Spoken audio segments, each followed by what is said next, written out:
else who's joining. We are going to be, of course, recording this session. But for those who don't know, CFO Board is a leading body of financial leaders of the country across various sectors, legacy companies, technology companies, as well as unicorns. And the idea is to look at the impact of various changes across the spectrum of activities on the world of finance, the financial professionals, but it is so interlinked with everything else that we do. So it's difficult to sometimes silo it. And I think we're living in a world where silos are collapsing. And the topic of today's discussion is really that the future of work as we had seen and what we are getting into. It's not just the change, but the speed of change. And I'd like to begin by thanking Jay and the HP team for hosting us. This is our first hybrid meeting of this year in the post-COVID era. And it's really exciting to be talking about the future of work, and the new HP office where we are, I think, is a living testament to the way things are. So with this, I'd like to just hand over to Jay to chair the session and take it over from here. Jay, thank you so much. Hey, thank you so much, Pranjal, for this nice production. And Pranjal is right. I think the moment is very apt. Personally, for me and for our HP colleagues, I have got many of my colleagues from this office here in the room, because only yesterday we have opened up our offices 100% to our employees. What we call in this new world, all of us are now getting used to this new term called hybrid world. And I see Hemant, I see Sushant, Rekha also is going to join. When we started this dialogue 2 years back, we were just wondering how hybrid world will look like in a physical space, because we are all locked into our rooms, doing it all virtually. And when I really see the translation of this entire thing coming up, I think lots of thought process has gone across the globe. I think not only our company, most of the leading companies in the world are trying to adapt to this new world, new environment. And if I look at future of work, I think it is multi-dimensional, and we will touch upon few of those dimensions in today's session. Uh, it's an age-old saying, right? Anything that you work, any new business model you work, it always has got three dimension: people, process, and technology. And it has got all three of that. And if I speak from my own company perspective, I am sure my colleagues in this room also will echo. And when I look at people dimension, our people are now hybrid team members. So many of them would come to office like pre-COVID, but the expectation there also is not every day, maybe only 80% of the time. So they will have flexibility. But many of us are now, we are calling them more remote team members. And they are expected to come only once or twice in a week. And I was talking to Pranjal earlier when I was showing him the place around. They will come for not for their task, because their task they can do pretty much from wherever they can log in. They will come for collaboration. So a whole lot of redesigning that we have done from our people processes perspective is also around collaboration. And then when I look at the entire process, these processes can be communication process, can be team engagement process, can be some of our logistics processes, we call them GRE, because the real estate that we have built now also is aligned to this entire new mode of hybrid. But and last but not the least, that is where a company like mine, I have got Rekha also on the call. We technology company are very partnering with many of our major clients. How do you create a technology around this entire hybrid environment? And the kind of setup, for example, we have built even technology is attuned to doing meetings in a hybrid environment. So I am now coming to office since 21st of March, and most of my meetings that I was not used to before COVID. Before COVID, I was used to all the meetings being face to face, because for any meeting which was more remote, I used to travel, and then we used to have these face to face meetings, or they were just calls. When COVID struck, everything became virtual. Now, for the last 3 weeks, I'm living this hybrid world. So I have got some of my team members here in this room, many of my team members are virtually, and we are still able to provide a very seamless experience. But I think this is still a learning journey.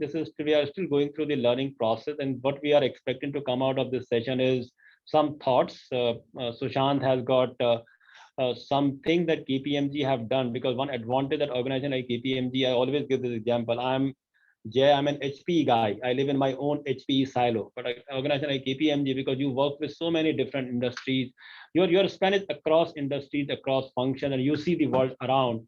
So they have come up with their thought process, how they are seeing some of these trends shaping up from a future of work perspective. And then I have got two of my fellow members, Hemant and Rekha. I'm also going to request them to share their thoughts. And we are hoping by sharing with you all a little bit around that, we are able to also provoke your thought process. And we have a lot of contribution from the group. We have got a group here in this room face to face, and also we have got lots of team members on call. So that is the objective. Once again, I want to end my call by welcoming you all to this session, welcoming all of you in this room to HPE. I feel very, very pleased and very happy that this day has come. So with that, let me hand it over to Sushant. Sushant, over to you. Thank you for your time, Sushant, today. Thank you, everyone. And I would say it's a privilege to be talking to industry leaders here today as part of the panel that you see on the screen, as well as hundreds of industry colleagues who have joined this session and giving us their valuable time. So I'll just share my screen. Give me a minute.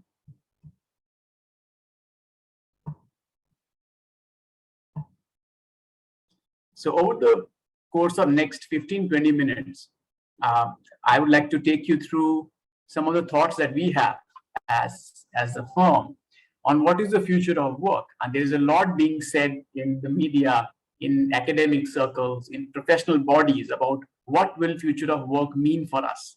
One thing is for certain, whatever was supposed to happen in, let's say, 5 to 7 years in terms of future and evolution of work now pretty much has been precipitated by COVID and has happened in 2 years. So let's just take a few moments to go through what are the trends which are playing out.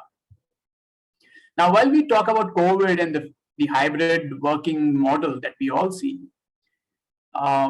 it was quite, I would say, opportune moment from a future of work perspective, because there were certain other mega trends which were anyways playing out in the background.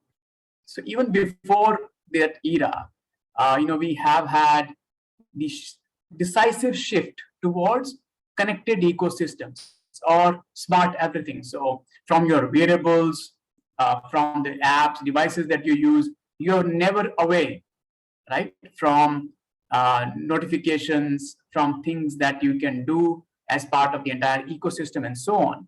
And that means that computing, information, potential for collaboration, insights are available ubiquitously, pretty much, to all of us at all times in our lives. The second theme is, if I look at this from your customer perspective, right? There's a huge wave of personalization which is sweeping through. People do not want to be seen as one of the member of a demographic saying urban Indian male, so-and-so age. I'm sorry, that kind of categorization is slightly outdated now. Everybody wants a very specific to themselves kind of offering.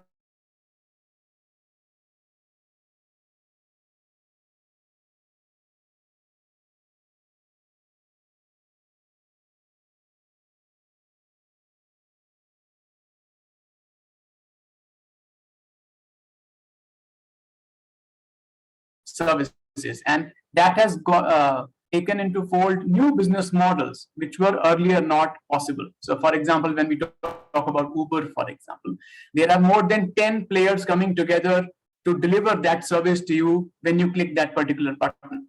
So what it means is that even from the business operating construct perspective, there is a lot of bundling that is happening, and that's a decisive shift which is forcing the ecosystems to closely work together and not be restricted to the boundaries of organization that they were known earlier. And of course, the others that you see here in case of hyper automation or agility is something that needs no introduction. Now, these mega trends were anyways playing out in the background. And when the COVID hit us and we moved towards hybrid working, these mega trends collided together to create the perfect storm in that sense. And that is where, when I said, what people thought will happen in about 7 to 10 years actually happened over a course of 2 to 3 years, right? The other themes that I just wanted to leave some points with you is the implication of this, the implication of all of this is because of ecosystem plays, because of personalization, because of connected, always connected models that you see, organizations are more global, right? They have delivery all across the world that is happening. And the key themes that they are facing is similar irrespective of where you work. So you talk to any CFO or a CIO or a CEO today, they will tell you typical top three, themes.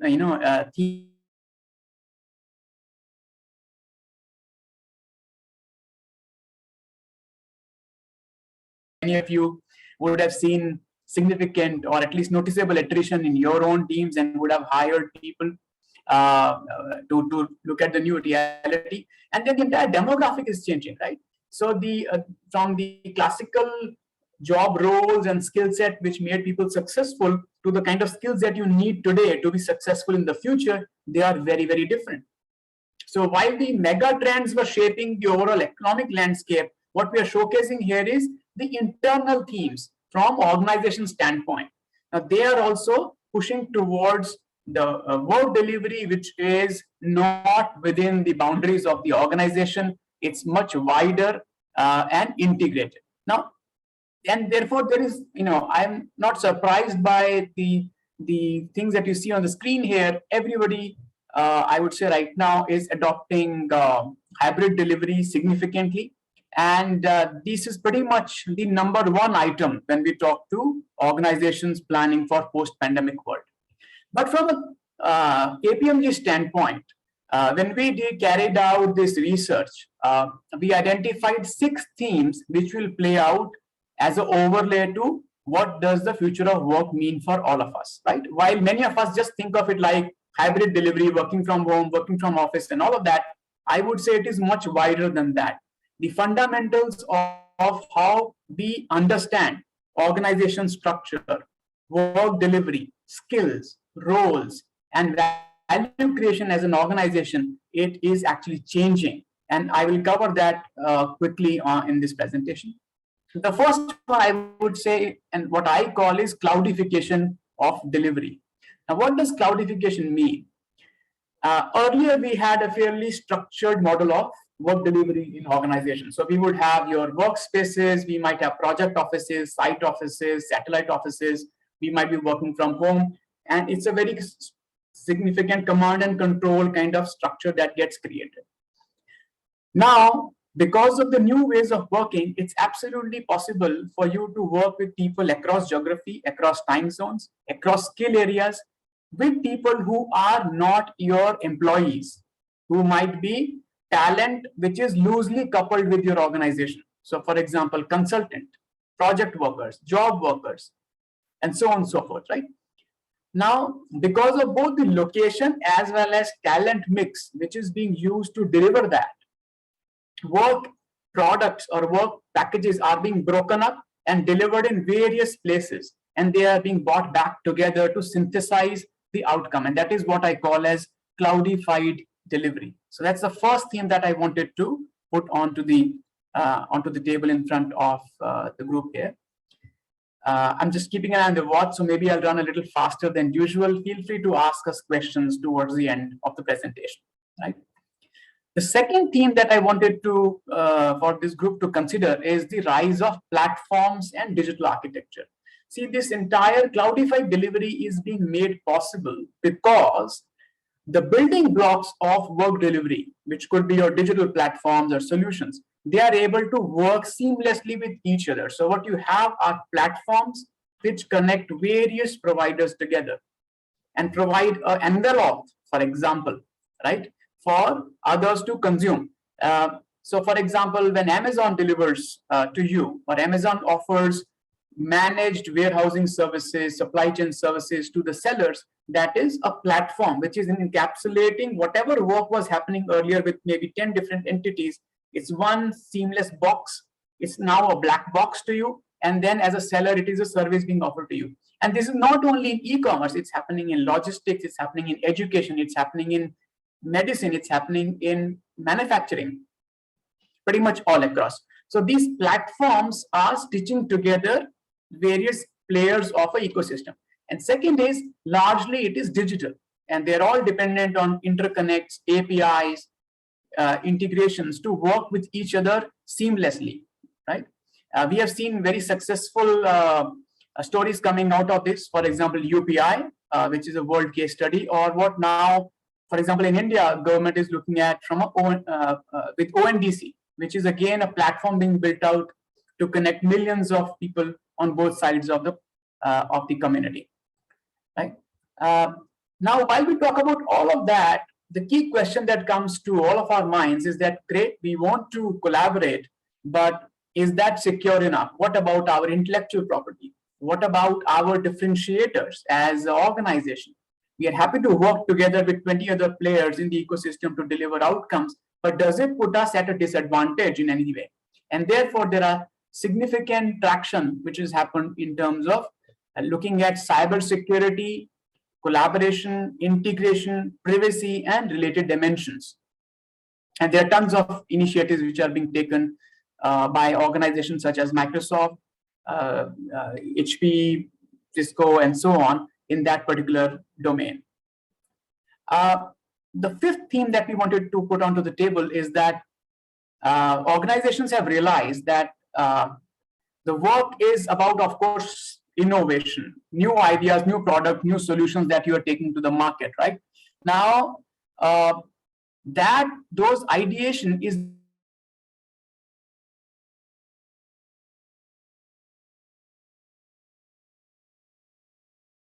chain. So if I am, let's say, working as a supplier to let's say OEM, which is vehicle manufacturer, then what we see is hackathons, innovation happening across the chain where people are collaborating, looking at ideas which create win-win value for all of us. And therefore, it is not necessarily from future of work perspective, work within your organization. It is also about external collaboration. And there are platforms available today that make it happen. And the way we see it, this is a trend which is only going to accelerate. Just look around you and ask how many of you have heard, at least if not carried out, a hackathon or an innovation challenge in your organization or people that you know. And that clearly points towards a trend of working with other participants.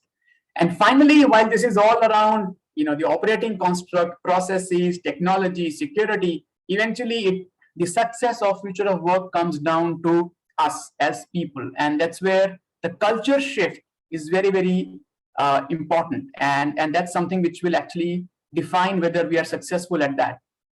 Despite the digitization wave that happened in last 15, 20 years in the wider industry, the command and control systems, right? Performance appraisal systems, talent management systems. So we're still sort of stuck in the previous generation. Because of the change that we see now, we believe there is a trigger and there is a need to significantly change that. So how do you manage a talent which is not FTE and still his output is important for you? How do you manage these, let's say, these millennials or younger digital talent who doesn't want to work for one company full time, right? Or how do you measure productivity when somebody is working from home? These are all pertinent questions that need to be answered. But eventually, it will all start with us accepting that there is a significant shift, and it's not an incremental shift, it's an orbit shift, and therefore the culture of the organization as a whole needs to be aligned for it to be successful. So those were, I would say, 6 key themes that we wanted to put forth in front of this forum for deliberation. And we'll be happy to take any questions during the conversation today. Thank you. And let me hand it back to Hemant. Hemant, I hope I was in time. Maybe I'll take it from there, Sushant. This is Jay. Thank you, Sushant. I think just to emphasize on the fact that this report is something that me, Hemant, and Rekha from a CFO board perspective work with Sushant and his team. They brought in the KPMG view there. I think it's a report that we did a soft launch or soft sharing with the CFO board some 3-4 months back. We got some feedback. We incorporated that also, and we thought of reflecting with this group again today. So thank you, Sushant. All the themes that you have pointed out there, some of them we are already started to live. As I was alluding to earlier, I am now living this for last 3 weeks, and I I totally agree with even Rekha was pointing to that. This entire thing is a culture shift. I think I always tell it to my team. Before COVID, we were all used to work face to face. When COVID hit, we used to work 100% virtually. But as this entire world is becoming hybrid, we have to have that shift. We have to have that adjustment. We have to have that learning to be able to adapt. And I think this adaptation to this new world will vary by industry, by function, by job categories. It will be a different kind of a journey that different individual may have to take. It won't be one shoe fitting all.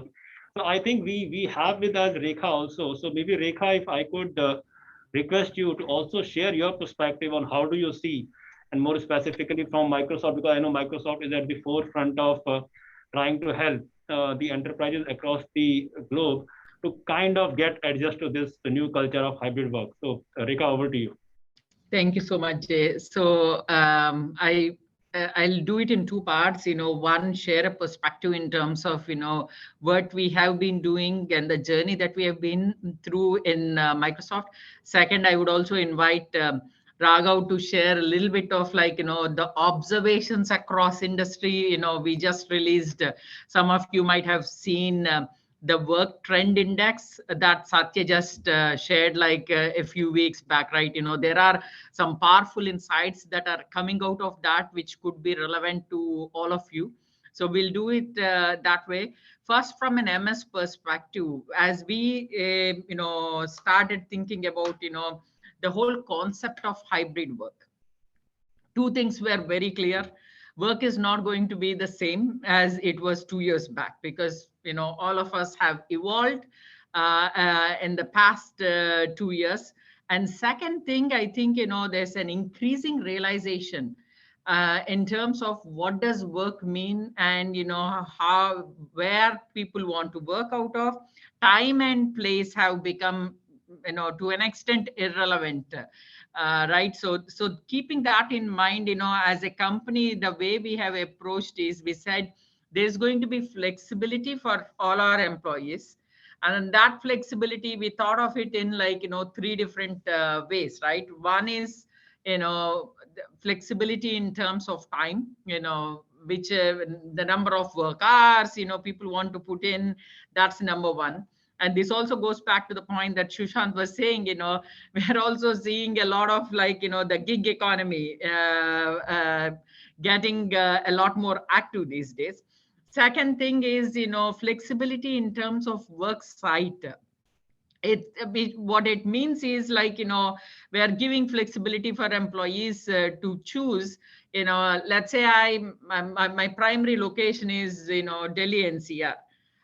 People have an option to choose how many days they want to work, as much as we are encouraging being there at least 50% of the time, and all, which days they want to come, and how do they want to work together in teams, right? So which means that as a team, we're encouraging those teams wherever they're working to have a team agreement in place, which means hey, this is, let's as a team, we're going to choose Wednesday as a day where all of us show up, or where maybe Tuesday is when my business partners are coming in, so that at least there is clarity in terms of clarity in mind for everyone in terms of which days they are showing up, whom do I, that expectation setting, right? And then there's also flexibility in terms of work site. There are probably certain roles which can be done remotely. In those cases, are we giving flexibility to employees to work outside of the current major hub locations that we have, right? So those are the three flexibilities that we have been giving to employees. But the conversation is also every employee having that conversation with their manager and within their team, encouraging those teams to have that kind of agreement. And now that this is just employee experience, and also what we are enabling, right? But for that to be successful, when everybody is working remotely, then there's no challenge, right? But when you have part of the workforce working from office and part working remotely, then how do we create a culture which is a lot more inclusive from a hybrid work perspective? That becomes very important, including, the employee experience in terms of how we are interacting.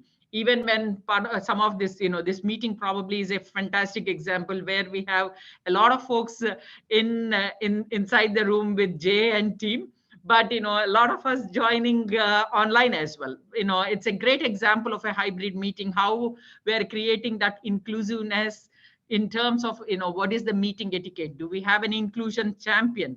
Those kind of things. And also leveraging, some of the technology that Shushan talked about. Of course, there's a lot of options available out there, but at the same time, how are we creating those platforms, making sure, like, that collaboration within the workforce increases. And second thing, security, and making sure, like, the workspaces that we are creating are more secure, right?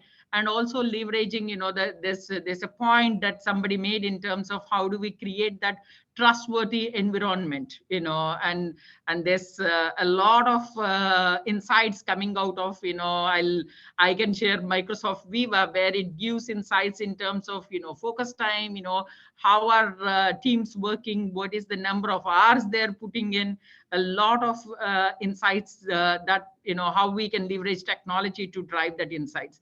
I'll just pause here, and maybe Raghav, if you can share, some of the things that came out in the work trend index, that will be super helpful. Sure. I'm checking if I'm audible. Yes. Can you hear Raghav well? Great. So Yes. a quick background. We release this report every 2 years. We just did a refresh last month. And this consists of data from over 31,000 people, information workers across the world, across our customers. And it's personalized for every country as well. So I'll share some insights on what we are seeing in the world and what we are seeing in India. And one of the key themes Rekha touched was flexibility. Now, one thing we've seen is flexibility doesn't have to mean always on. All of us are always connected on email, Teams, WebEx, Zoom, or devices. And the data shows that there is a 250% increase in weekly meeting time for the average user. There is a 32% increase in the number of chats people are sending to one another. And the average workday has increased by 46 minutes. So that tends to take a big overload on people. And can you share this? Yeah, so Pranjal, you can share it with everybody. And three key things that we are internally debating in Microsoft as well. And the first one is that employers now have a very new birth rate equation when they say we want to come to work. Because if you see, 57% of people are likely to prioritize their own well-being. And this number increases to 67% for India. In the millennial and the Gen Z population, 55% of them are thinking of changing jobs in the next 1 year. This number is again 65% for India, which is up from 62% last year. The second theme that's emerging is the role of managers. What managers need to do to make sure people are included. How do we design experiences for people who are in the room, but also outside the room in the meeting? And they are feeling wedged between leadership expectations of getting everybody into the office, but the employees pushing them back, saying, what does it mean to come to work? Because 58% of the leaders are saying we expect people to come back to work. And the India number is 67, by the way.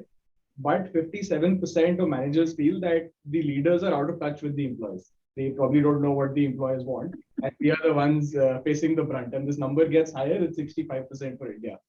The third key theme that is emerging is that, and this is a discussion happening within Microsoft as well, what does it make to make the office commute worth it? Why should people come? And do teams and companies have team agreements like Rekha was mentioning? We guys have a template where we have, each team has done an agreement that these are the days we will come, this is how we collaborate within outside office hours. But do people even know when to come to work, when not to come to work, and what to do when they not come to work? How do they make sure they are included, they are seen, they are heard? Because another insight that's been emerging is people who are not coming to office sometimes feel that, hey, we might be left out, we might be less visible, we might not be a part of few key things, initiatives. So how do you balance that? So these are, few themes which are coming out in the report, and I will share this with all of you. It's a very outside-in view of what's happening in the industry, what our customers are seeing, and what the India numbers show. So I think Raghav, Rekha, very interesting insight. So one thing, Raghav, I echo with you when you talk about this entire mechanism of a gap between what senior leaders are thinking from the perspective of bringing people back in office and what maybe some of the frontline managers are feeling that brand, hey, why do we need to be back in office? We could manage our work 100% remotely for last 2 years. Why not? We can do more. I think we also, and I is there smiling when I talk about, we are also going through the same process for the last now, I think 3 to 4 weeks now. And I think somewhere there is a balancing act that we have to do because we all understand that collaboration is also required. So that is a very interesting piece. So one follow-up that I had with you and Rekha, I think Rekha touched upon very interesting concept of a role being a remote role, which I think for a country like India is new. So I think some of the advanced countries used to have the teleworker concept, but this country never had a concept of a remote role. So how are you in Microsoft thinking about, because this remote role in my plain mind for our kind of a country will require a very specific treatment. We haven't yet decided in HP that whether we'll have remote role. So far at this point of time, we are saying no 100% remote role. It has to be a mix. You have to come to office a couple of days in a week. So are you thinking about a 100% remote role for India in Microsoft? If you and Rekha can share that, I think this group, at least the HP group, will benefit a lot from that. Rekha, you want? Yeah, I will pick that up, Jay. So what we did was, in fact, at Satya's level, right, his leadership, they have each rolled out guidelines. They're not like, specific roles which we are saying these can be done remotely, right? It is based on every employer, every manager will have that conversation in case, the request has to come from employee. And if the employee manager needs to evaluate, hey, can this role be done remotely or not? And then the manager does a recommendation. It goes all the way until we have a corporate VP approval that needs to be done. Each of the Satyas directs, they have rolled out some guidance and they made a few people responsible for approving. So it has to go all the way up, to get these kind of approvals, right? But we are not designating, hey, these roles are the roles that are going to be remote, right? Nothing like that at the moment, Jay. But at least, there are, I would say group-wise guidelines that came in. Sure.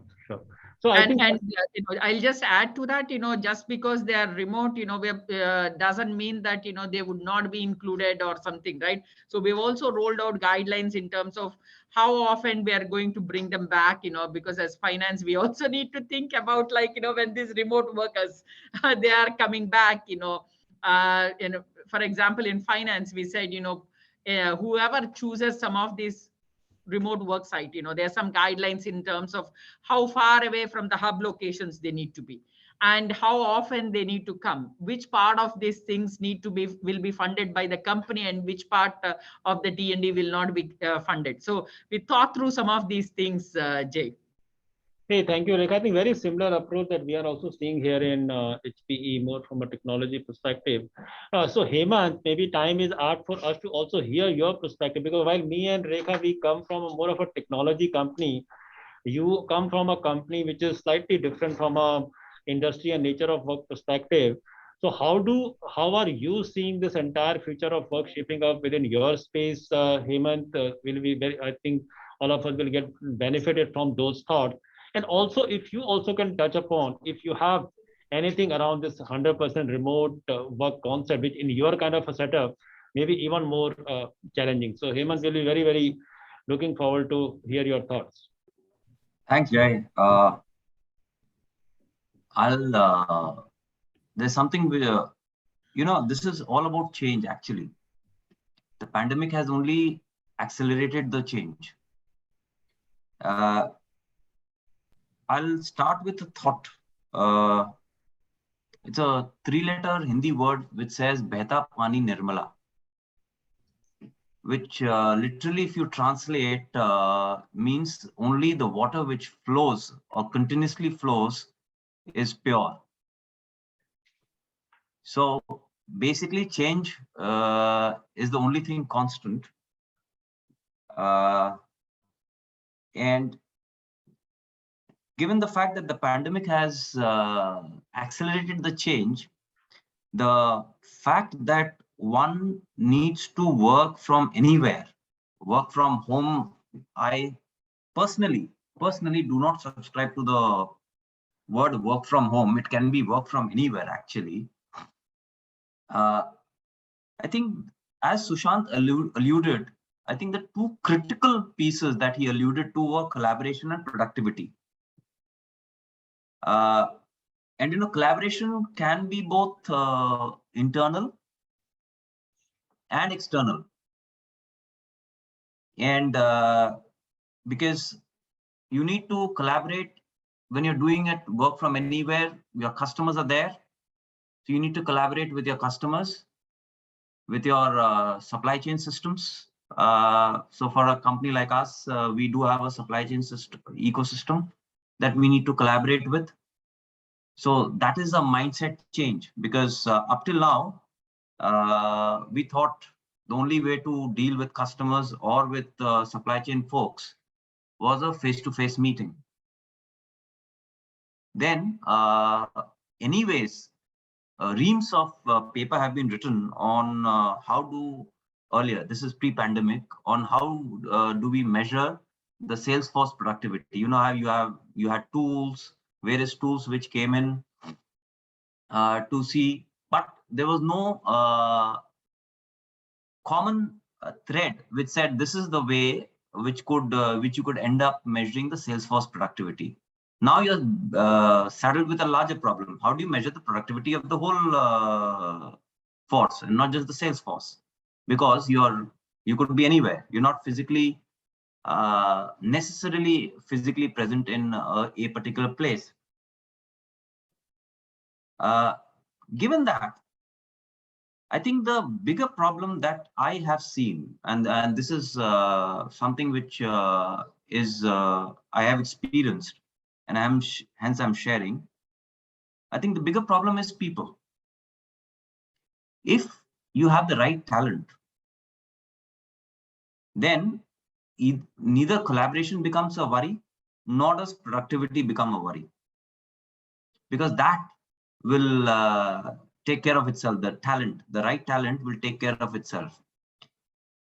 But what has happened during the pandemic is, as someone alluded to, people are going ahead and looking after their well-beings, and there are opportunities galore which are opening up.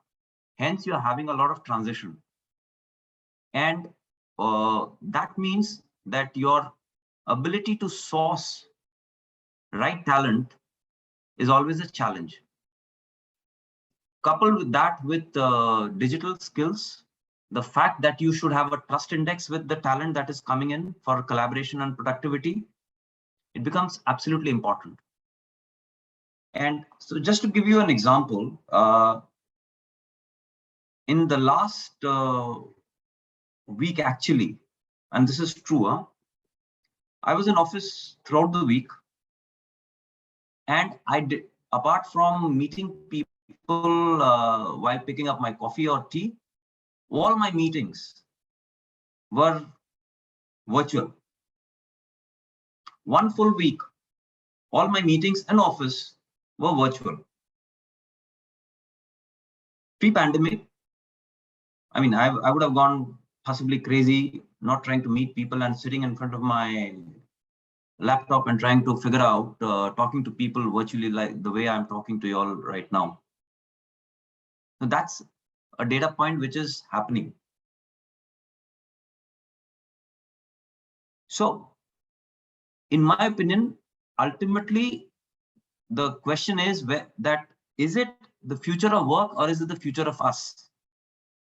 Because if we have the right mindset and if we are amenable to change, we will drive the future of work. We means as in the people. And in our what we are doing currently, as I said, I've given you one example which is live with me of what happened last week with me. Not a single face-to-face meeting. And I think Rekha alluded to the fact that your SOPs need to change. That's a big, big process. And that those SOPs, some of them would mean check even your vendor systems. So for instance, for us, if I'm saying my people can work from anywhere, I need to ensure, so let's say someone in finance who's doing account payable processing. Now, hitherto, we were not, physical invoices would also come to the SSC. Now, if he is at home, I'm not going to, I mean, there's no way I could send physical invoices to his home to process. So the vendors ecosystem also needs to change so that they can go ahead and get their QR codes and their digitally signed invoices, which can be mailed to the AP processing team. Those are small things, but we had to make those changes. And when you're talking to possibly 1,000, 1,200 vendors across the ecosystem, it's a huge amount of effort that needs to go, because for them, it's another headache of getting it digitally signed. And some could be as mundane as, a transporter whom we have hired spot, which means he's just a transporter whom we have hired for a particular journey. Now, he's not going to give me a digitally signed invoice. So we have been able to make that transition because those efforts have been put in right from the last year and a half. So for me, it becomes important that now, and there will be some jobs, as Rekha said earlier, that there are some jobs which will be remote jobs. So, and there will be some jobs which will not be remote jobs. So for instance, when we are unloading a container or loading a container, those are not remote jobs.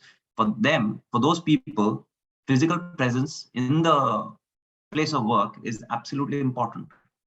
So for us, those kind of people have to, and they came even during lockdowns, because we are an essential service. They even came during lockdowns. Even the first lockdown, which was the most strictly enforced lockdown, people came, because that's an essential service and we had to do. But there are people who will never come to office now.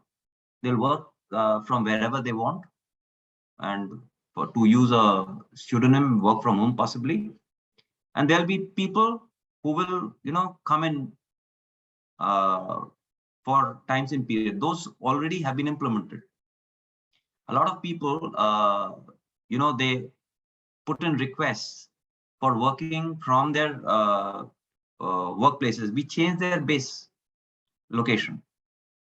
So instead of working from place X, they're now working from place Y. Place X was their base location, and now place Y has become their base location. So those are the transitions that we've already done. But there's more to be done, because what something HR keeps talking is the culture piece. That I think is still work in progress. I don't think we have cracked how to ensure that the culture continues even during this collaborative work from anywhere or hybrid ways of working. So that I think is still an open point. Rest, if we are amenable to change, we should be able to make those changes. And in my opinion, it becomes the future of us and not the future of work. So Jai, that's my, those are my views. Very, very exciting thoughts, Hemant. So one word that I picked from your thoughts while we were talking about culture shift earlier is behavior shift, right? And I think you work with a wide spectrum of vendors, and these vendors will have different life cycle from a journey perspective, maturity perspective, their infrastructure. So are you seeing any challenges in carrying out this behavior shift across your more across your partner landscape? So there are three types of vendors I would classify. One, who, you have a conversation and they are rocking. They are the ones who are done and dusted with just one conversation. They will typically be vendors who are big with you, who want to grow with you, typically. But it could be reverse also. But I'm just drawing a larger trend. There'll be vendors who see it as a necessary evil. They have to be pushed, coaxed, cajoled into making that transition. But it'll happen with more efforts than in the first case. And then there will be the third category of vendors who will say, it's my way or the highway. You want to do business? Okay. And they'll be typically the small vendors who are, vendors whom you treat as, off the shelf. They can be replaced and they treat you equally. So more like 1-time, 2-time, 3-time vendors. And they're small, typically small. They don't have the ecosystem to make those changes. There you will have to manage by exception. Those vendors will not change. And in many cases, at least like I gave you an example of a transporter moving my material from place X to place Y, and possibly I may do business with him next time around, God knows when, he'll not make those changes. He doesn't have the bandwidth, nor the vision, nor the ability to make those changes. There you'll have to live by the day. I think very valid thoughts, Hemant. Thank you for sharing that.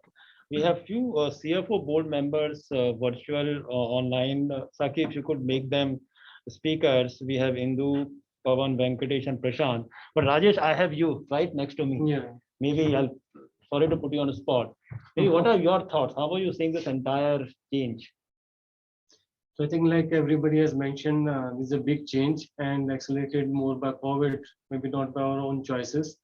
So in our organization, when I talk about Smith, we already had some people who were working remotely because when we talk about product company like us, we have physical appliances to sell. So we have our sales guys who are working remotely connected to our hub locations in metro cities, but otherwise working remotely. Similarly for our service staff. And then we have a plant with people have to come and work. In between, we have finance, HR, marketing, and other organization. Basically, we need to see what is the best strategy for this kind of environment where some people are already working remotely, some people who are supposed to be in plant to produce those goods, and then some people who are supporting entire organization and come out with a policy to support them either work from home or whatever is the convenient way of working in this environment. So from our company perspective, what we have done now, I mean, COVID time, it was not by choice, but it was required that people have to work from home. But now what we have done, we have given flexibility to people. And we also come out with something called satellite offices, which is closer to their home. So we identified some locations, let's say in Delhi, one location where our guys can go and work from Delhi. They don't need to work from by coming to Bangalore. So let's say somebody is part of North India, he can come and work from Delhi office for let's say once or twice in a month, so that the collaborative piece can be taken care of. And similarly, for people who are based out of Bangalore, we have come out with the work from home policy, which could be like 2 days in a week or 3 days in a week, depending on their role, where they can work from home, and then for rest of the 2 or 3 days can be utilized for collaborative piece of work. So it's basically a mix and match. There's no people or there's no employee who is being categorized, okay, you are 100% remote, but more of a mix and match. Okay, based on this requirement, based on this job, you can work from satellite office, you can do work from home, or basically since you are the core part of manufacturing, you have to come and you have to work from office. I think that manufacturing is the interesting one, right? Where you have to really be physically present to really work on. So there, but have you seen any change in your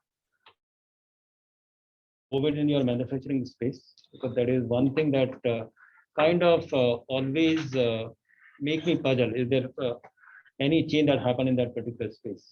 So earlier, automation was not being taken as a strategy or not being taken as a priority in manufacturing, but now even in manufacturing, we are working on a lot of automation projects. And I think that is the change that has COVID brought upon us. Earlier, you were supposed to be dependent on employee because India is a market where you get the labor at a reasonable cost. So automation piece was not really been taken as a strategy or priority. But now after all of this, we know that, okay, although we get labor at a reasonable rate, but still you need to focus on automation and see that what are the areas where you can do the automation and avoid the manual touches. Got it. In fact, I was talking to one ABB colleague of mine. So they are trying to now work on this entire concept of smart factory. I'm sure Yeah. doing so. In fact, we are partnering with them with technology, and COVID became a big eye opener to them because there was a time because of COVID, a machine went down and it required a physical presence and they could not do anything. So I always give this example. We, for example, as HP, working on an artificial intelligence mechanism where all our servers, storage will have artificial intelligence inbuilt, and that can detect the failure point of those machines. And we can also do something virtually. Maybe sometime you'll need physical presence to do some, where you can mitigate certain part of damage. I think COVID has been a big learning there. Thank you, Rajesh. Thank you for those thoughts. It's really nice one. Yeah, sure. So thank you, Rajesh. I'm also happy to welcome Indu and Pawan. This is their first meeting of the CFO board. So thank you for joining. And Pawan and Indu, if you have any thoughts to share with us, maybe from your company experience. Indu is a Director of Finance at Lamb Research, which is a fab company based in Bangalore. And Pawan is the CFO of Marico Limited. So both very diverse sectors. But I think that's the joy and the beauty of the CFO board. We're bringing, experiences from various sectors. So back to you, Jay. Just wanted to welcome them. I was trying to welcome also Indu and Pawan. So very, very, very eager to hear your thoughts also. In fact, you come from a very different industry, and that is where I think I was very keen to hear Hemant's thought, even Rajesh's thoughts. So maybe I can request Indu if you could share your thoughts, and then we will request Pawan also. Sure. Hi, everyone, and very happy to be here. And it was very nice to hear everybody's viewpoints, and also some comfort that we're not alone. I think everyone is in the same boat, and we're all probably talking about and discussing the same things in each of our offices. We're also wondering, what others are doing. So, if we do something different, will we be able to attract talent or not? That has been a question also in the minds, and there is no very good data that is coming out. I think everybody is in this phase where people are debating, discussing, trying to experiment, and we are also in that mode. Just to add, what my company does, and then what we are doing for this remote or work from the new work policy as such. So I represent Lamb Research. Lamb is a California-based company that is in the semiconductor industry. We actually make the capital equipment for this industry. So the market is called WFE, wafer fabrication equipment, which means that we make the tools and the machines that our customers buy from us to produce semiconductor chips. Well, as you all know, we are right now facing a huge supply crunch situation, and that is kind of, putting all of us into roles of how to meet the supply chain issues. Of course, in India, we actually are the hub for engineering. So we do hardware and software engineering from India. We don't have any manufacturing bases here. We don't have a very good semiconductor ecosystem in India, and hence it's largely the talent that we have for engineers that is being tapped into in the India market. Coming to the topic at hand, I think we are in a very similar situation globally. We have sites all over the world, so a lot of presence in Southeast Asia, and then US is the headquarters. We also have some presence in Europe. So across all sites, there was a global policy implemented where we had to categorize roles as on-site, which means it's called an on-site flex, which means that you come to work for a few days a week. And then we have virtual flex, which means that you could primarily work out of your home, but you could come to office sometimes. And it also has rules about, whether you get a desk, you get a named desk, or you don't get a named desk. And, you have to go through a work neighborhood and book your seats and stuff like that. The interesting part of the conversation where Rekha brought up about this remote category, where we are having these requests, or in order to attract talent, we feel that there could also be a need to go outside of the place that we are in, which is outside of Bangalore, and see if we can attract talent there.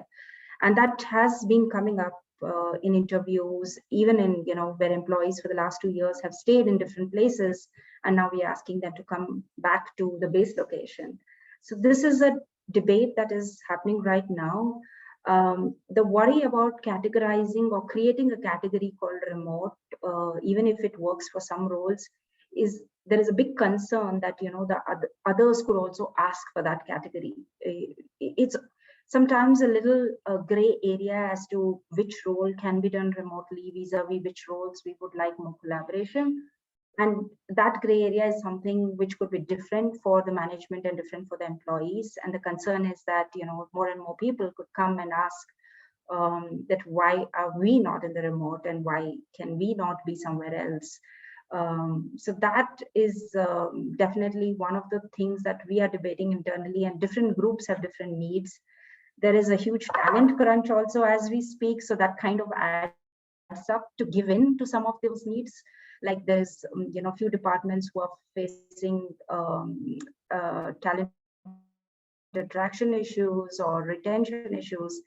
They'll try to push us to get into, why aren't we getting into remote? But then we also need to think long term and structurally as to how it's going to impact the employee, how it's going to impact the organization in the long term. So we are somewhere there, and we still haven't decided on this particular category. But I think other than that, we're kind of following a very hybrid approach to our workplace in India as such. So those were my inputs. Okay, thank you, Indu. I think very similar challenges. For example, I can vouch for my organization. I'm sure Hemant, Rekha, will here Pawan also may have similar challenges. You raise a very valid point of asking employees back in their base location. We know that lots of people have moved to their remote places. Many of them have settled there for last 2 years, have got their kids admitted in schools, and we are also facing a similar challenge here where people are coming back, that we have got challenges coming back to this location. How do you really create a balance there? And I think I totally agree with you.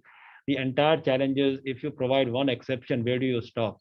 Right. And that's, I think, the concern I can say that I have for my team. I'm sure many of us here in HP had, and others also will have. So thank you, Indu. I think very noble thoughts that I alluded to earlier. We are still going through a learning process here. I think over a period of time, we all will evolve, adjust, adapt. And maybe when we'll have this dialogue a couple of years from now, maybe our thought process will be different. But I can totally agree with whatever you have shared. Thank you so much. Maybe with that, Pawan, if I may also request you to share your thoughts and perspective, we all will be highly benefited because of that. Thank you. Thanks, Jeff, for inviting me, and good morning, everyone. First of all, apologies that I joined late, but very glad to be part of this forum. And since I've joined late, and if I make some points which could be repetitive, please bear with me. No, I think like any other organization, what I've heard for the last 10-15 minutes, we also adopted multiple ways to deal with the challenge. And if I were to just turn the clock back 2 years ago, when it first hit us, we were absolutely clueless in terms of how do we manage this. But slowly, steadily, things kept evolving. And of course, now since we have learned living in the new world, I mean, some of the things that we've been able to do is also linked to the core culture and values of the organization. So while, when the first lockdown happened, we didn't have to really tell teams, since we're in the manufacturing space, we didn't really have to tell the teams to come to the factories, or let's say in the sales team who had to do retailing in the retail shops. It's the sheer, I would say, the culture of the organization of ownership, trust, and empowerment, that individuals took their own decisions in terms of what is right for the organization to be done. So there were certain teams who committed themselves, which were specifically the operations team, which is manufacturing, sales, and the R&D team. Apart from the very strict few days of lockdown, we saw people going to their workplace and really fighting it out and ensuring that there is minimal disruption from a business standpoint. But having said that, this also gave opportunity for some of the other functions, support functions, specifically finance, HR, IT, etc., to work from remote locations. Of course, we all were doing that. Over there also, as an organization, we've always been very, very flexible. And that also sort of helped us to smoothly move into that. But I believe that pandemic, the biggest opportunity that pandemic gave was to reimagine the operating model. And reimagine the operating model both from a business standpoint as well as from, let's say, from the software employees perspective. So I'll leave the business standpoint because that's not the topic that we're discussing here. Now, from an employee standpoint, of course, it meant that you provide the flexibility that is required. And I do not see that the workplace will be same ever again, because we couldn't have imagined the ways we managed. My first moment of truth was when in the April end 2020, we were doing the annual audit, and the physical stock take that happened over Zoom. Now that was the real moment of truth. Yes, when physical stock take can happen through Zoom, then probably anything can happen virtually. And over there, and then subsequently what we did is we worked as and when the restrictions came were eased down, people started coming back to office. And as I said, as an organization, given the kind of the culture we have, we didn't really have to ask teams to sort of come back. But at the same time, we're also mindful as to what is safe for the employees. And therefore, what we moved into was more of a hybrid model. To start off, we worked with a principle called 4x10, which means we will have office for the first 4 days of the week. We had rosters divided into 2 different groups. You come from Monday to Thursday, and then you take a break for 10 days, so that if there are any symptoms that you develop, you are sort of aware and you don't really sort of come back to office. And that model went on for a good period of time. But again, this was meant only for senior and middle management. For the junior management, because they had to take, for a city like Mumbai, the public transport, we were very clear that till the time public transport and double vaccination happens, we will not get them back to office.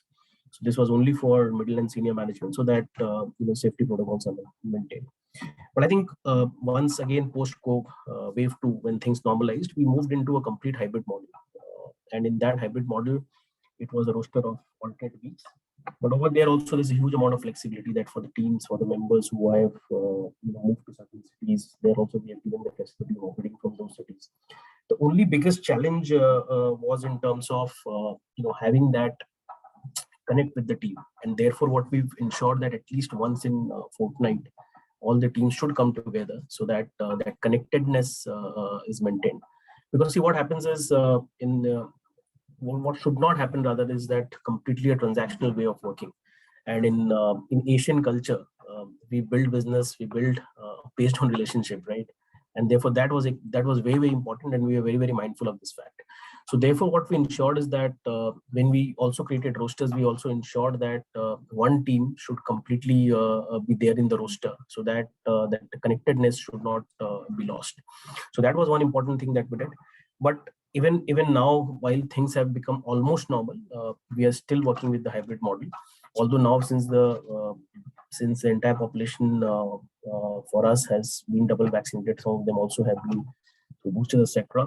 So, and public transport is also allowed. So now we are having all the teams, right from junior management till senior management, everybody coming in, but again on a roster basis, except the senior management, where we typically like to be in office because we need to have that connect with the larger team, and therefore we are in office on a daily basis. But I think that's something which is going to be there.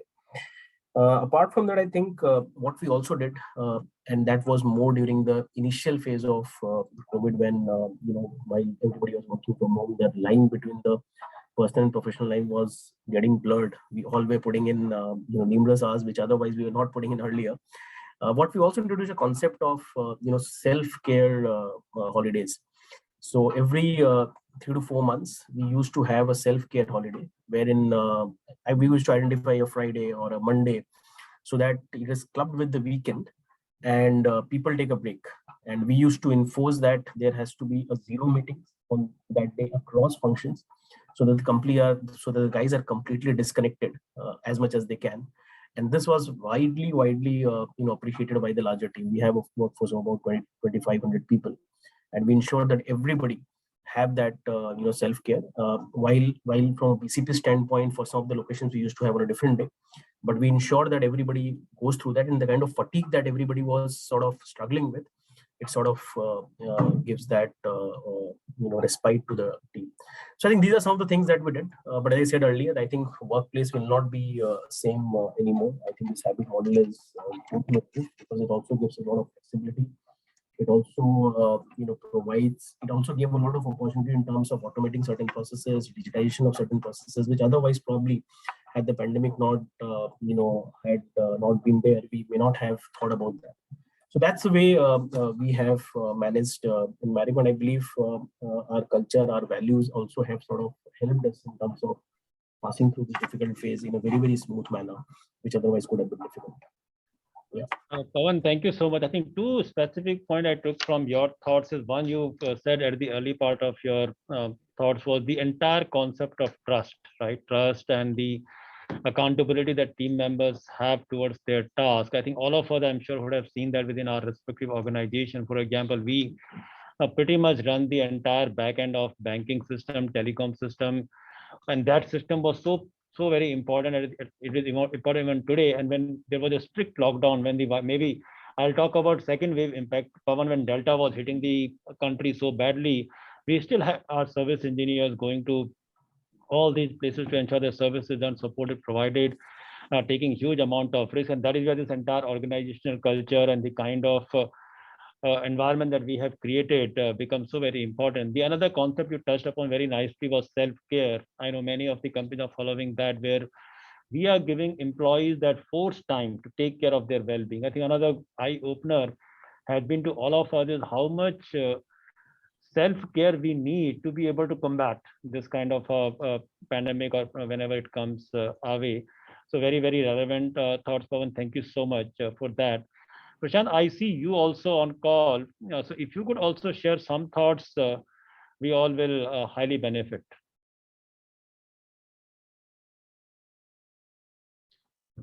Not sure. Hi, Prashant, if you can hear us. Yes, I'm sorry, I'm on the road. Yes. So any quick thoughts, Prashant? Yep. So essentially, right, from my company perspective, we still 100% work from home. And that's continuing for us. Probably we have the luxury right now to continue. Sorry, that. can you just quickly introduce your company for a lot of people who may not know? Sure. So I work for CTS Tech. We are a tech services company focused only on healthcare vertical. We don't do anything else but healthcare, and healthcare primarily for the North America market. So that's what we are. We are about 6,000 odd people, essentially split between US and India. And in India, we are based in Mumbai, Bangalore, and Pune. So that's the footprint. And as I said, we still work from home. So we are trying to learn from other organizations. What we have started to do currently is we are encouraging teams to come to office for collaboration just on their own. It's not for work. Just come to office, spend time together. That's what we have started doing. Currently, one of the issues which we are grappling and would like to have insights from the group is a lot of our employees have moved to remote locations. I wouldn't say remote, probably semi-urban locations, because they come from there and they've moved out of the Bangalore's and Mumbai's of the world. And the challenge of getting back them to Mumbai or Bangalore is, I'm sure everybody is facing.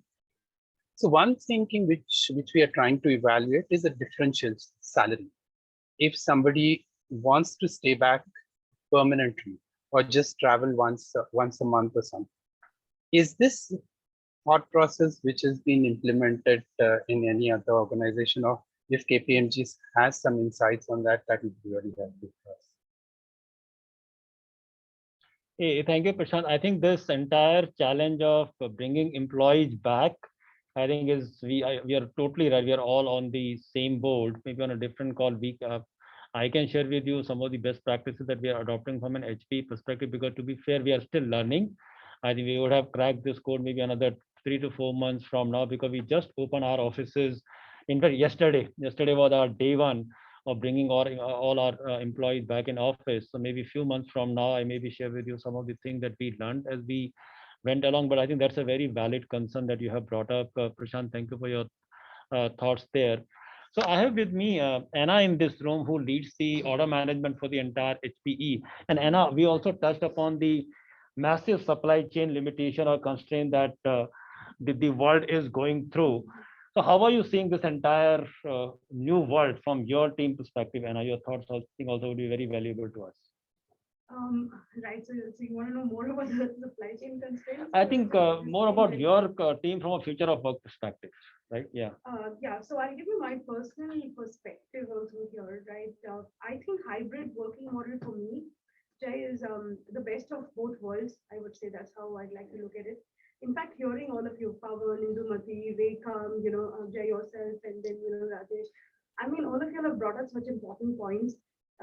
Three things that I actually took away. One is with hybrid working, I believe that one, there is clearly improved culture because you're going to get both best of both worlds. Two, I see improved productivity. Most of you have talked about it. It's engagement, collaboration, all of that put together. And lastly, very importantly mentioned is the improved well-being, because I think today everyone's prioritizing their happiness. So that's like the third point. But for us to make this hybrid model really successful, two things that come to my mind. One is, as leaders, we all need to have that kind of growth mindset where we are able to say, yes, this will work. And the minute we are able to say that, yes, this will work, it will work for the organization, because we are the ones who build the culture here, right? So that's one. And the second is the trust. Trusting our employees that irrespective where you'll work, whether it's work or hybrid or at home, you're going to do what's best for yourself and the company. So I think these are the very two big success factors. And we've seen it with pandemic. You were there, Jay. We thought, how would people work from home? And we saw it so successful. Despite the supply chain constraints, I can tell you things have been very different, but everyone's put their best for, put forward over the last years. And I'm seeing the same thing with the hybrid model today. It can just get more effective. It's us as leaders who need to bring in that growth mindset for our company. I think your point of be leading by example is so very correct, because that is the way I think we touched upon, Hemant touched upon the behavior aspect of it. Pawan also touched upon a similar thoughts. Indumati also touched upon a similar. Rajesh also spoke the same. I think this is a massive leadership challenge also, and massive leadership opportunity also. I look at it both ways. So thank you, Anna. Thank you for those thoughts. So there are two themes of questions which when I was reading the questions came. One was around inclusion, and I know, Rekha, inclusion is so close to your heart.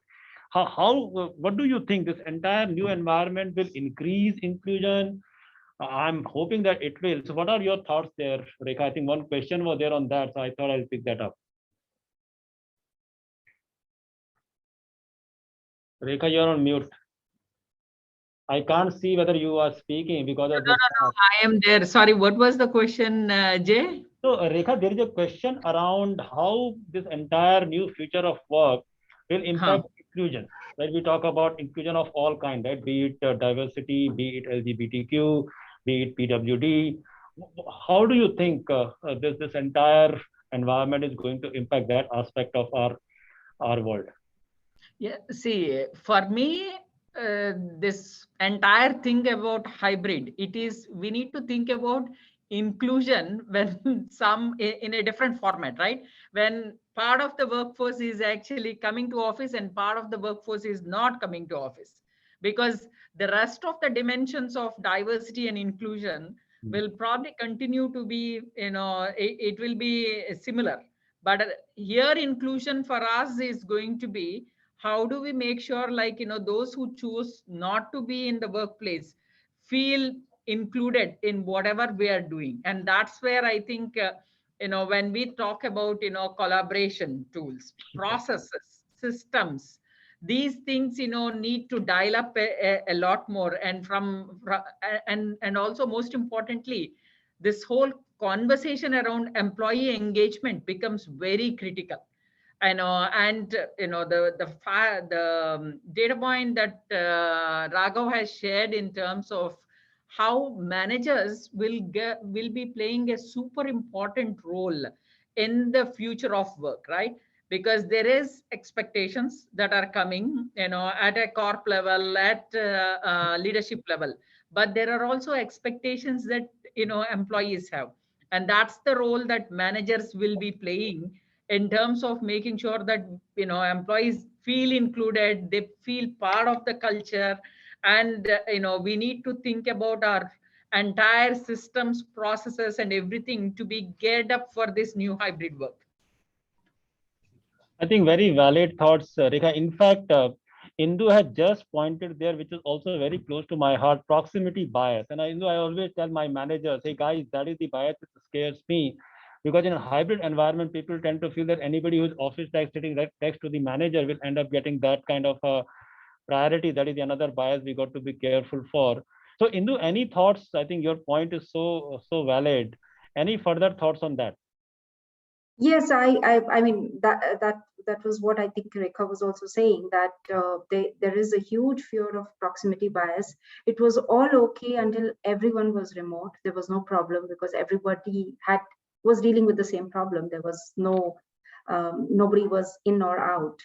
But with this hybrid, that is one of the huge concerns, where like even when we did this, on-site flex vis-a-vis virtual flex means that you need not really come to office. How will they be evaluated against their performance vis-a-vis somebody who is in front of you? And we are social beings. We do tend, like, I mean, it's not for nothing that we say out of sight, out of mind, right? So that's a big thing. And organizations, if they have to continue this hybrid model, have to very, very consciously address this. It has to be very data backed, appraisals, conversations, all of this has to be extremely data backed, evidence backed, and not because your gut says so, or because you're more familiar or you're more comfortable with a person. So that's going to be one big challenge that needs to be addressed if we are very serious about getting into virtual, the hybrid mode which is there. I think I can't agree more, Indu. Thank you for your thoughts there. So Pranjal, you had a question. Yeah, so I'm not a finance person, but I have a question for all of you CFOs, which is, what is going to be, and maybe Sushant, you can come in as well, but from your personal corporate experiences. So there are different studies and reports which talk about the financial cost of this hybrid structure, right? So some say that the real estate cost is going down because you don't need people and big investment in real estate. At the same time, the management of the teams who are not in one place has a cost effect, affiliated with it. So I wonder, from that perspective, is there any thought on what's going to be the net impact on the cost of managing teams, managing offices, everything put together, from additional security measures to additional healthcare measures, which is extra, but reduced real estate cost. I'm not sure whether we have a final word on that, but again, just throwing this for all of us. Maybe we could go deeper into this in another edition, but just wanted to trigger this thought before we close our session today. Yeah, so maybe Pranjal, I can share my perspective, and then I'll request my fellow colleagues, Rekha, Pawan, Indu, Rajesh is sitting next to me, or also Sushant share their perspective. I think there is one more aspect to it. That is the productivity. How is productivity was when we were face-to-face? How was it when we were virtual? How would it be when we are hybrid? I think people like me and Anna, we know how it was when we were face-to-face, how it was virtual, but how it is going to be hybrid, we are still exploring. See, I think from a financial cost perspective, I can tell you our company's example, and I think Pranjal, we were discussing about it, right? We were thinking about this entire hybrid environment even before COVID struck, and COVID only accelerated it. And that was primarily driven by, we ran, and I think I have got my HR partners in this room, we ran an annual employee experience survey. We call it Voice of Workforce. And I think year after year, the theme was coming. Hey, can we get more flexibility? I think we will be more productive if we are given more flexibility. We want to manage our work-life balance even better. So I think our fundamental, and I think that COVID came and I think we all saw that great opportunity. Our fundamental hypothesis was to improve our employee experience. And I think we all know that there's a talent war, right? And I think in this room, I have got some of my competitors also, but I will be open here. It is all, why do we want to create that employee experience? Because we were talking that this place in India, the place where we are sitting, is a huge R&D center. And Raghav touched upon the talent issue that we have got today from a technology perspective. This is a huge R&D center. And this is one of our biggest R&D center in the world. And companies like us thrive on innovation. So we got to be able to retain best of the talent. So I think employee experience was the driver. And out of that, we did some real estate saving, but I'll be very honest, we reinvested back the real estate saving back into our workplaces by remodeling them. I think whatever we saved from real estate ended up being invested into, let's say, technology, and even enhancing our real space. I'll give you a very simple example. We run transportation service, right, for our employees to come. So pre-COVID, we did not have AC cab. Even in Bangalore, doesn't need AC cab. People use it only for a couple of months, but most of our cabs were outdated. Now in this new world, we have got brand new fleet of sedans. We are trying to ensure that even while commuting, and I think Raghav had a very valid point, how do we bring employees back to office? How do we encourage them? So we don't want to take any chance. Even the transportation is going to be a very different. I think it's a balancing act. I don't think many enterprises are looking at this a more cost saving exercise, no more an employee experience exercise, at least from our perspective. So maybe my fellow net impact, I think, where does it head? So maybe anybody else would like to share. Net impact in my plain mind, I would like to see a better employee experience, better employee productivity, and better retention. I would want to be able to retain some of the right talent for my organization. I don't want to miss on that. Yeah. I think I can summarize what you just said, Jay. I think the way I call and tell this to my team, right? So it's like your happy people get you your happy numbers, which eventually get you happy customers, which means more customers can come in, and that price is probably a lot more than the cost of transportation and the other operating costs. Pawan, you have a huge network, right? Like for an FMCG company, probably the highest number of touch points. And I think that's again a category which would have a huge impact on your HR team management. Perhaps you can share something. And Sushant, if you have a cross-industry perspective. So, if I can come in, I think 3 different dimensions. Dimension 1, financials. Whenever there is a shift that happens in the operating model, for a period of time when both the operating models coexist, you actually have a higher outlay as compared to what the optimized model will suggest. So what I see is this as a transition time, and actually we will incur both sides of the costs, right? So before the remote first kind of a model actually becomes mainstream, it is becoming mainstream, but for the organization which are making that shift. So so it was running at a certain cost, then it might actually increase because you're managing both. You don't know, Sushant will come to office, or he will also have to be given adequate facilities to work from home, both at the same time. So it's double. But eventually it will settle down. That's the way we have seen in all other operating model changes that happen. The other thing that I want to definitely bring out in this particular element is you actually may not have a choice, both from an employee perspective and a delivery perspective. You may not have a choice of moving into that particular dimension. So therefore, while financially for a certain period you will invest more, it will eventually get there.